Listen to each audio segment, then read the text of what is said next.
Should Christians celebrate Valentine's Day? The truth may shock you. Every year, February 14th arrives. Flowers bloom, restaurants fill, hearts decorate cities, but inside churches, inside Christian homes, a question quietly divides believers. Should Christians celebrate Valentine's Day? Some say it is worldly, it is sinful, it is pagan. But what if rejecting Valentine's Day is causing Christians to reject something God created himself? Love is not a cultural invention. Love is heaven's language. The Bible never commands Christians to celebrate February 14th, but the Bible does command something far greater. Love one another. Love your spouse. Love your neighbor. Love your enemies. Jesus said, "By this shall all men know you are my disciples, if you have love one for another." Not theology, not titles, not church attendance. Love. Yet, ironically, many believers fear celebrating a day that reminds people to express love, while living in homes filled with silence, resentment, and emotional distance.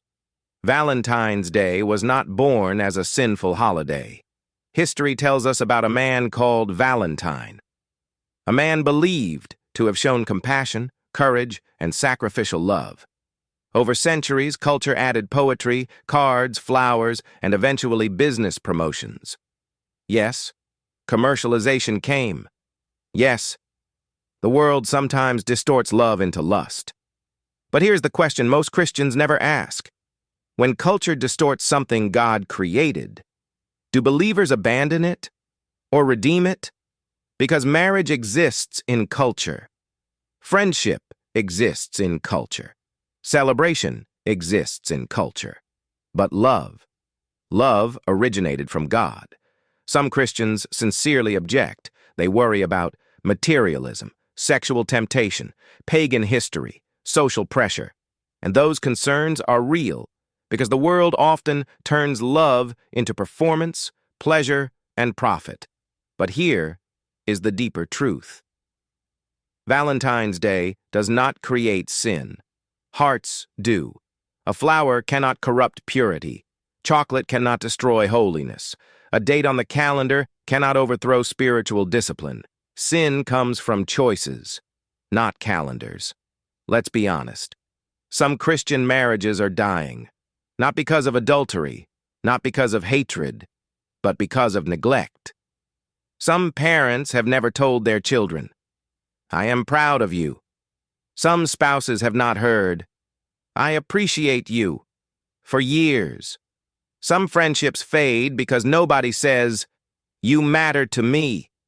And suddenly, a day arrives that encourages people to express love, and Christians walk away from it, not because it is sinful, but because it is uncomfortable.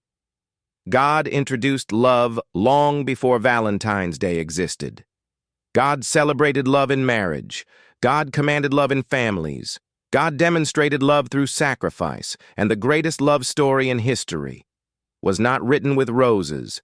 It was written with nails and a cross. Jesus did not avoid demonstrating love publicly.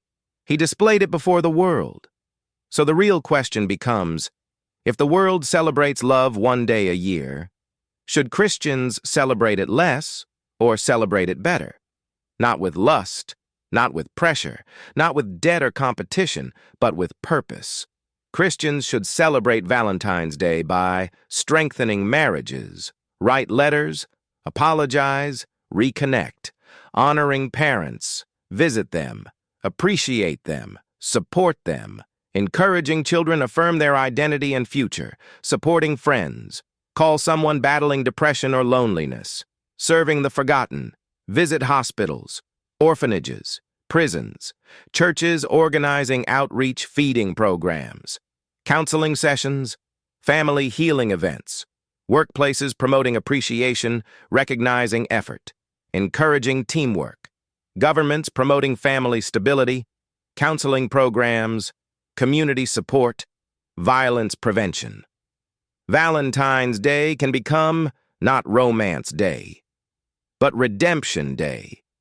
Imagine if believers around the world flooded February 14th with forgiveness, kindness, reconciliation, generosity.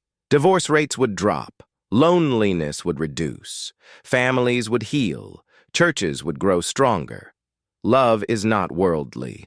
Love is the strongest evangelism tool ever created. Christians should not reject Valentine's Day. Christians should redefine it, not as a celebration of romance alone, but as a celebration of Christ-like love. Because when believers celebrate love, they reflect God Himself. The world celebrates attraction. Christians celebrate transformation. The world celebrates feelings. Christians celebrate sacrifice. And maybe, just maybe, Valentine's Day is not about what culture created, but about what believers can redeem. If you believe Christians should lead the world in love, type "Love Redeemed" in the comments. Share this video with someone who needs to hear it. And remember, love is not weakness. Love is heaven's strongest language.